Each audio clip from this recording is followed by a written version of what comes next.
Hey guys, hope everybody's doing well.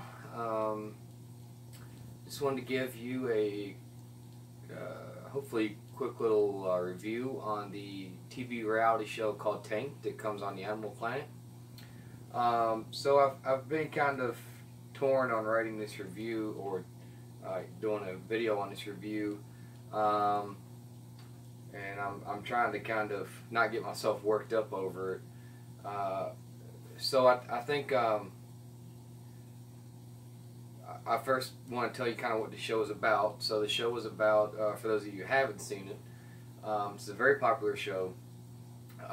It's about these two guys that own the largest acrylic tank manufacturing place, I think, in at least the United States, from what I understand.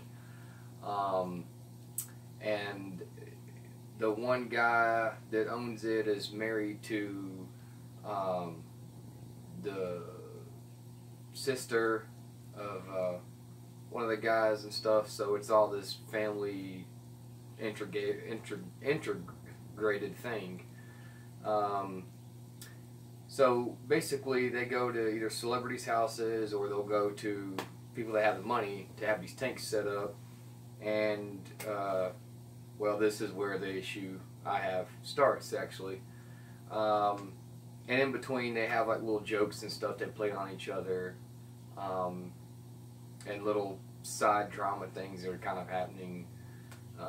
So anyways, so I think that first and foremost, the thing to remember with watching a TV show like this is that, you know, they're dealing with live animals that are not decorations, they are pets. Meaning that, for example, I have a 90-gallon saltwater reef tank, and I have a generator. I have a backup plan for if my power goes out. I have extension cords that can handle the load. I have fuel ready to go. You know, I have a awning I can put up over the generator outside if it's raining and the power's out, so that the generator doesn't get wet, because electricity and things like that always match up good. So I have a plan. The reason why I have such a thorough plan is I even have a YouTube step-by-step video from our pet sitter that she can watch to set up the generator and hook it up to the fish tank if the power goes out and I'm not around. I have notifications on my phone that let me know when the power goes out. So the reason I do that is because I am responsible for living creatures. Okay, these are creatures we stole from the ocean. Some of them are captive bred. Mine are not. Corals that have been stolen from the ocean, gathered, collected, however you want to say it, out of their natural homes. Now granted, if we do everything right, can we possibly give them a better life in captivity? Absolutely. Absolutely. Live longer. It's great for the animal. And in return, we get viewing pleasure and excitement and stimulation from having a fish tank. So this comes my issue. This show treats, and I get it it's a reality show. I totally get it. I get it's about the money, the ratings, the viewings, the fun. I get it. But in my opinion, the people that deal with this show, those owners of that place and everything else, and everybody involved in it, should be locked up and thrown in jail. I mean, it is, I won't say to that extreme, but it's almost murdering animals, the things that they do. I mean, if you really think about it, and we can slice and dice it a lot of different ways, but, you know, for the most part, there is a guideline of rules and do's and don'ts in saltwater that experienced aquarists know to go by. I would never, ever in my life not acclimate a fish. Ever. I think I've only not acclimated snails and hermit crabs like one time. You know? I acclimate everything. And so the stuff you see, that's the biggest issue, is they just throw these fish in. I think I've seen them acclimate like the sharks and some other stuff a couple times. And I'm sure it's a quick acclimation process. It's probably not that long like it should be. But it's just ridiculous. I mean, you see them just throwing in stuff in. If you're new to the hobby, you know, read up, should I acclimate new saltwater fish in Google? And I guarantee you that hopefully 90% or more people will say it's an absolute must.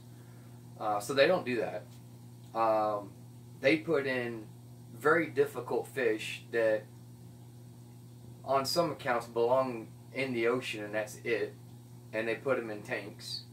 That people don't know diddly about the fish. And granted, from what I understand, this company that does this for Animal Planet, they have their own crew, I assume, that goes out to these tanks and maintains them every so often, which I'm assuming is probably no more than once a week.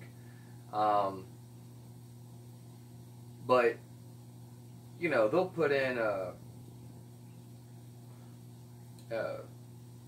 super aggressive fish with peaceful fish and everything else. I mean, I've seen almost every combination you can think of. They took a puffer out of water one time so it would blow up with air, which is animal cruelty, and they should have got freaking, you know, in trouble for that. That's extremely, extremely stressful for the fish. And they just thought nothing of it. I mean, they should be ashamed of themselves. And I wonder how much these guys even know about saltwater. I really do.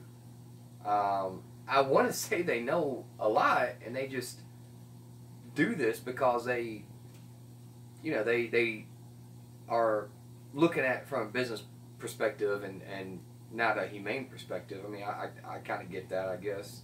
I don't want to get it, but I get it. But yeah, so the mixed matching of fish is ridiculous. The information about the fish's characteristics and traits is somewhat, it's kind of accurate. Sometimes it's accurate, but a lot of times it's not that accurate, or they need to tell you more about it. You know, for example, you know, some of those porcupine pufferfish, those things get huge. I mean, and they got, like, yeah, babies are this big, but they get massive. And, you know, they're putting them in like a 4x4, 6 foot high, tall, cylindrical tank. You know, yeah, that fish is going to outgrow that in a matter of a couple of years. And then you're going to have to give them. That's another thing too.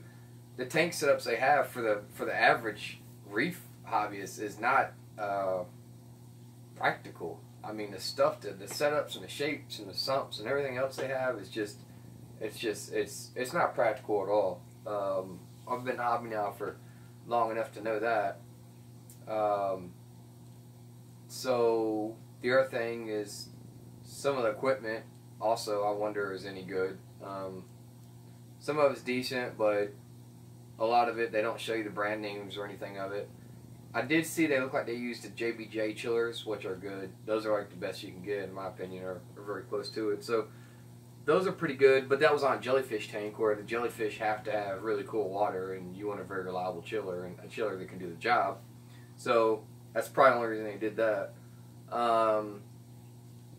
Let's see, other things. Oh yeah, so for anybody new watching this, they don't do any reef tanks. I think I saw them use Live Rock a couple of times, but they don't do any reef tanks. Everything's fake coral and everything else, and they do all these paintings and all these pretty little things and stuff.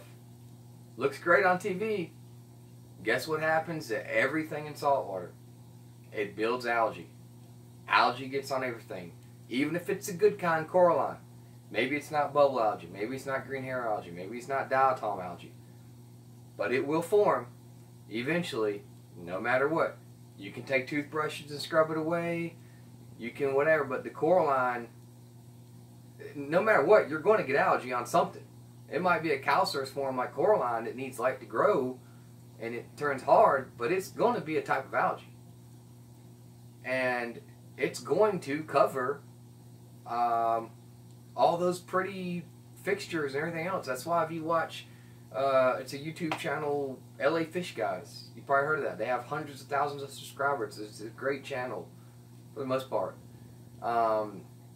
They bleach their corals all the time. You know, once every couple of weeks, because it only takes a couple of weeks, and that stuff is bloop, and it doesn't look as pretty anymore. It just doesn't. So they had a tank crack that they never really addressed, and most of the tanks that I've heard that get set up end up looking like crap. You know, less than a couple of months later. It doesn't take long in saltwater for something to look like crap. I mean, it's just because that's not what the ocean looks like. The ocean does not look. I mean, granted, there's some beautiful tanks out there that look spectacular, but that's not what the ocean is. So those are my main concerns, and then the acting is just absolutely horrendous. It's horrible. It is horrible. The one guy's not as bad. The skinnier, bald-head guy that runs it, I can't think of his name. But the heavyset guy is just, he's just horrible. And then the two girls, when they go to pick out fish, the wives, it's just like watching nails on chalkboard, man, or hearing nails on chalkboard. It's just horrible. And that's another thing too, is these the people that I think one is called Sea Creations or something Creations is one of the distributors that get their fish from. They should be ashamed of themselves for selling these fish out to these idiots. I shouldn't call them idiots, but I'm a little frustrated. I try to stay calm. I get upset talking about it. And so also, I'm trying to think of some other issues that I see with the show. Yeah, they just don't. It's not practical. It's not honest. It's not ethical. They're getting slightly better about kind of trying to give you information, but the thing with saltwater is like there's so much to saltwater. There's so much, and I mean, it's a lot of money. I mean, to do it right. I mean, it's a lot of money. I mean, the equipment, the pumps and the dosing pumps. I'm looking at my tank right now and naming all stuff. The lighting, just the little things you need. I mean, you know, you go through a tank, you look at all the big stuff, and then that's whatever that price is. But then you get into all the little things. You know, your tongs for picking up stuff that falls on the sand bit, so you don't get your hands all wet. Your little creature comforts that you have, your timers and your extension cords and your power strips, and you know, not talking about all the main stuff you need. You know, your food, your fish food, all that stuff, which actually isn't that big of an expense, but you know, it just adds up. And these guys make it seem like it's just something that whoop, we're done. You know, and I get it. It's a business. They've gotten rich off of it. They make money. But I'll be glad when Animal Planet finally shuts this show down. Don't get me wrong, I'll watch it. And ultimately, though, it's sad because I almost feel like I'm watching fish that are just gonna die. They put 200 damsels inside of a 400-gallon tank or something like that one time, and that was a disaster from what I heard reading online. There's a tank actually locally they did where I live, and I went there and it looked horrible. I think they actually got rid of it because yeah, these people are essentially, I think, being lied to. I mean, the people are saying, "Oh yeah, this is so great, you know, this is going to be such an easy thing. You're going to love it and everything else." And then you know, it's kind of like when you buy a used car. You know, the guy's like, "Oh man, it's just got that little tear in the seat." You know, and if you're not a mechanic, you don't think to maybe look underneath it for drips or leaks, and then you find out, well, this is blown, this is leaking, this is cracked, and everything else. And yeah, the car runs, but you know, how long is it going to keep running like this? You're having to add oil to it all the time and everything else. So it's the same thing. It's these. I think these people are just getting told the dishonest, not the full truth. That's for sure. So, anyways, I want to give a review on this. Just trying to go through anything else I might be forgetting, but my tank's doing good. I recently acquired a Mandarin Dragonet. They're not gobies, they're Dragonets, people. People still call them things gobies. They're not part of the goby family at all. They're not, they're Dragonets. But anyways, so I got one of those. I don't want to get too confident yet that I saved them, but quick story with that, because it's kind of personal to me. I have a local fish store that, by all accounts, is pretty good. But getting 8 mandarins on a shipment and putting them in a 20-gallon tank, to me, is, that's murder. You're murdering the fish. You can say what you want, but mandarins do eat copepods, and they take the frozen foods. Sometimes they do take the frozen foods. It's not unheard of, but it's usually a training process they have to go through, mainly because their mouths are so small they can't get anything. And also the way they kind of eat, they're like a, you know, like a cow, like dipping down to eat grass. They're not going to go in a water column and go like this type of deal for the most part. So there was 8 of them. I took the run of the litter, the smallest one, the weakest one. I knew would die in a week. And that was a bad idea. I knew it was a bad idea. And I had been preparing my tank and monitoring it and getting ready to own a mandarin for a while now. I just was kind of waiting to actually do it. It was only 15 bucks. I was in the fish store. I kind of didn't plan on it. I had some extra water made, acclimated them, and did not quarantine him. I usually quarantine all my fish. I threw him in there, and he has gained some weight. He's definitely gained some weight, and he looks like he's getting a little bit plumper every day. Now, whether or not my 90-gallon can sustain that copepod population without a refugium, well, that's what we're going to find out. But I will say I am hopeful, because during the peak light hours I can see copepods on the algae spots on my glass. So that's a good sign. So I know they're around, they're there. And everyone says, oh, you need to take a flashlight and shine it, and if you don't see them scurrying, then don't get one. Well, I've had my tank for 2 or 3 years, and I does copepods all the time, and I never see any of them scurry when I turn on the light. So I don't know what to tell you on that. But I will say that my room is not complete pitch darkness either. My digital Qualix Reef Light controller kind of lights up the glass a little bit. So that might be one reason, because it's not complete pitch darkness. I think some people's houses are a lot more darker. I don't know if that has anything to do with it or not. I think it does. But either way, he's getting plump. He's gaining weight, and I'm hoping to have success with him.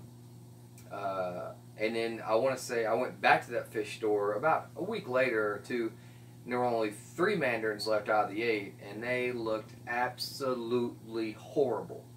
I mean, their colors looked bad. I mean, you could tell they were just days away from dying. Just looked so bad. So, you know, hey, maybe I did a good thing.